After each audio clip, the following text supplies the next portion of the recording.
میرے بھائی گئے ہوئے تھے حج کرنے کے لیے، تو میں ایئرپورٹ پہ ان کو ریسیو کرنے کے لیے کھڑا تھا، تو میرے ایک استاد محترم بھی اپنے کسی عزیز کو لینے کے لیے کھڑے تھے، تو وہ ایسے ہی انتظار میں کھڑے تھے، مجھ سے پوچھتے ہیں آپ نے حج کیا ہوا؟ میں نے کہا نہیں۔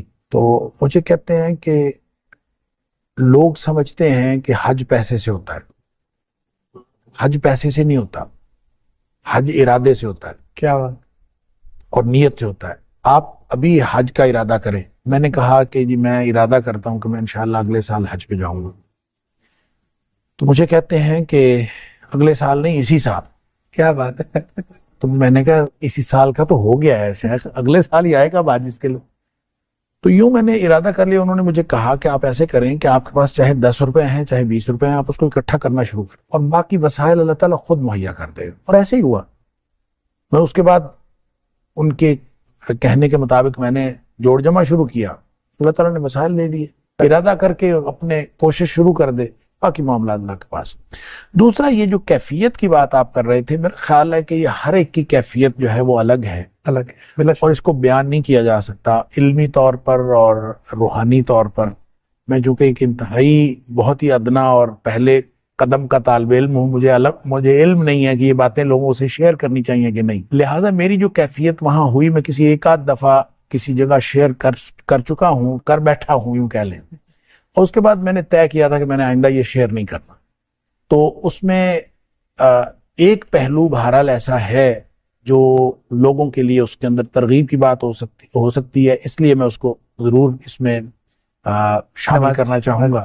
وہ میرا تجربہ اس طرح سے ہوا کہ ہم لوگ حج پہ گئے اور حج کیا، پہلی دفعہ میں گیا تھا، تو ہم تقریباً 30 دن جو ہے، وہ 40 دن کا پیکیج ہوتا ہے، تو 30 دن ہم مکہ مکرمہ میں ہی رہے۔ تو ویسے تو حج کے اندر پیکیج یہ شامل تھا کہ وہ حج سے پہلے مدینہ منورہ جانا تھا اور واپس آنا تھا، لیکن ان کی کوئی ایڈجسٹمنٹ میں کوئی مسئلہ ہو گیا، تو جس کی وجہ سے ہم حج کے بعد ہم مدینہ منورہ گئے، تو سب لوگ یہی کہہ رہے تھے کہ ساری مشقت ادھر ہی ہوتی ہے مکہ مکرمہ میں، اب وہاں تو جا کے آرام کرنا ہے اور کچھ نہیں ہے، کوئی مسئلہ نہیں۔ تو میں نے کہا کہ ٹھیک ہے، اگر یعنی یہ کیفیت تھی، لیکن جب تو پہلا دن تھا، میں مسجد نبوی میں بیٹھا ہوا، میں یہ سوچ رہا تھا کہ نبی کریم صلی اللہ علیہ وسلم کے شہر میں آئے ہیں، تحفہ کوئی ہدیہ نبی کریم صلی اللہ علیہ وسلم کو پیش کرنا چاہیے، تو کیا میں تو کچھ بھی نہیں لے کے آیا۔ ایسے خیالات آ رہے، کیا بات ہے؟ اور سوچتے سوچتے یہ خیال آیا کہ نبی کریم صلی اللہ علیہ وسلم کو پیش کرنے کے لیے درود شریف سے بہتر تحفہ کیا ہو سکتا ہے۔ پھر سوچا کہ درود شریف تو ہمیشہ پڑھتے رہتے ہیں، پھر خیال آیا کہ اتنا پڑھیں جتنا کبھی نہیں پڑھا، سبحان اللہ، تو پھر یہ شاید کوئی ہدیہ ہوگا نبی کریم صلی اللہ علیہ وسلم کی بارگاہ میں۔ تو پھر ایک فگر مقرر ہوا خود ہی ذہن میں نا کہ اتنا مجھے روزانہ پڑھنا چاہیے، بس وہ فگر میں زیادہ بڑا مقرر کر بیٹھا، تو وہ پھر مجھے اتنی مشکل ہوئی اس کو پورا کرنے کے لیے کہ میں سمجھ لیں دن رات صرف درود شریف پڑھتا رہتا۔ سبحان اللہ۔ تو اس کا پھر کوئی 5واں کا دن تھا میرا خیال ہے، کیونکہ وہ 7 دن کا وہاں پہ قیام ہوتا ہے، تو 5واں کا دن تھا اور خواب میں نبی کریم صلی اللہ علیہ وسلم کی زیارت ہوئی۔ سبحان اللہ، سبحان اللہ۔ اور اس کی تفصیلات الگ ہیں، لیکن اس میں جو بتانے والی بات ہے وہ یہ کہ نبی کریم صلی اللہ علیہ وسلم نے فرمایا کہ تمہاری دعوت قبول ہے۔ اور یہ اس خواب کی جو سرشاری تھی وہ اس قدر زیادہ تھی کہ میں کبھی 5واں دن تھا تو 2-3 دن اور تھے، تو میں انتظار کرتا رہا کہ مجھے نا دوبارہ پھر کوئی ایسی کیفیت ہو، لیکن پھر کبھی نہیں ہوئی۔ اس کے بعد بھی سفر ہوئے لیکن کبھی یہ کیفیت نہیں ہوئی، بس وہ پہلی دفعہ ہی ہوئی۔ تو اس میں جو آپ نے کہا کہ حج سے پہلے کی کیفیت اور بعد کی، تو اس میں جو فرق ہوا، اس خواب کی جو کیفیت تھی اس میں گروپس نبی کریم صلی اللہ علیہ وسلم کے سامنے پیش کیے جا رہے تھے، تو گروپ کی شکل میں نبی کریم صلی اللہ علیہ وسلم بتاتے تھے کہ ان کی دعوت قبول ہے، ان کی دعوت قبول نہیں ہے، یعنی اس طرح سے وہاں فیصلے ہو رہے تھے۔ کچھ بہت ہی حیرت انگیز چیزیں بھی میں نے دیکھی۔ میرے ایک دوست جو اب اس دنیا میں نہیں رہے، ان کے بارے میں نبی کریم صلی اللہ، وہ اپنا سامان اٹھائے ہوئے پیچھے پیچھے جا رہے ہیں۔ میں نے کہا اس بندے کو پتہ نہیں کیا ہے، میں اس کے پیچھے پیچھے گیا ہوں کہ اس کو مسئلہ کیا ہے، تو وہ پیچھے جا کے بیٹھ گیا۔ میں نے اس کے جا کے پوچھا، میں نے کہا آپ کو کیا ہوا؟ کہتا میری دعوت قبول نہیں ہوئی۔ تو میں نے اس سے پوچھا آپ کی دعوت کیوں قبول نہیں ہوئی، آپ کے پاس سارا سامان تو موجود ہے؟ تو اس نے کہا میری داڑھی چھوٹی ہے اس لیے میری دعوت قبول نہیں ہوئی۔ اب یہ عجیب بات تھی، اور پھر میں جب یہ واپس آیا ڈاکٹر صاحب، میں اس کے گھر گیا اور میں نے اس کو یہ بتایا نہیں، میں نے ویسے یہ بتایا، میں نے کہا مجھے خواب میں کچھ بشارت ہوئی ہے تمہارے بارے میں۔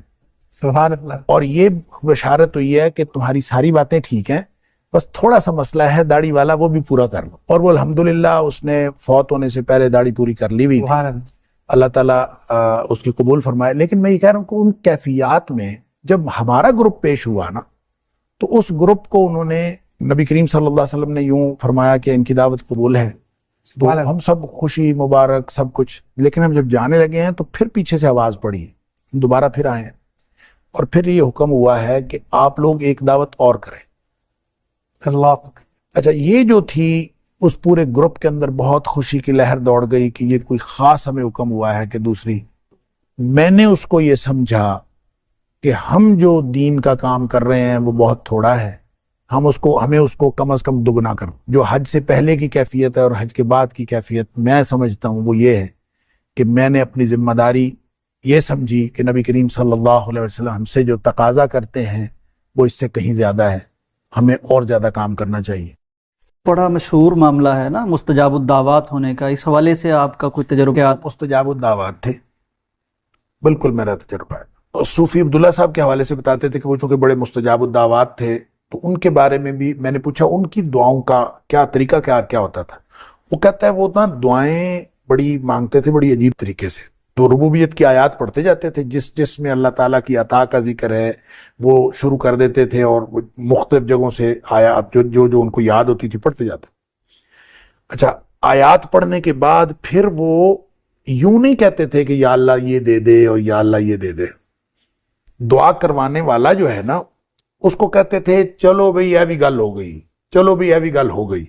وہ کہتے ہیں مثلا ایک بندے نے خبر سنا دیتے. ہاں جی، ایک بندے نے جو ہے اس نے کہا جی آپ دعا کریں اللہ تعالیٰ بیٹا عطا کرے. یہ صوفی عبداللہ صاحب کی بات ہو رہی یہ صوفی عبداللہ صاحب کی بات جو مجھے صوفی عائشہ صاحب نے بتائی. بالکل.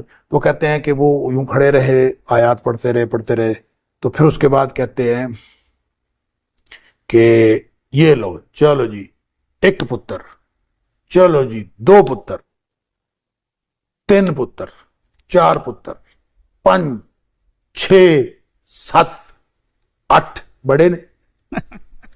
سبحان اللہ.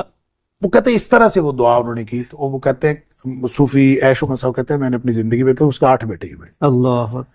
اچھا، خود انہوں نے مجھے اپنے دعاؤں کے بارے میں بتایا. ایک تو وہ ذکر بہت کرتے تھے، اور بعض اذکار انہوں نے مجھے بتایا، میرے ساتھ شیئر کیے، سورہ فاتحہ، آیت الکرسی، بہت زیادہ. اچھا، وہ جو کثرت کرتے تھے نا اس کا آپ یہ اندازہ کر لیں کہ ایک دفعہ وہ کہتے ہیں کہ میں نے اللہ سے دعا کی یا اللہ میری یہ دعا قبول کر لے، میں 1000 روزے رکھوں گا.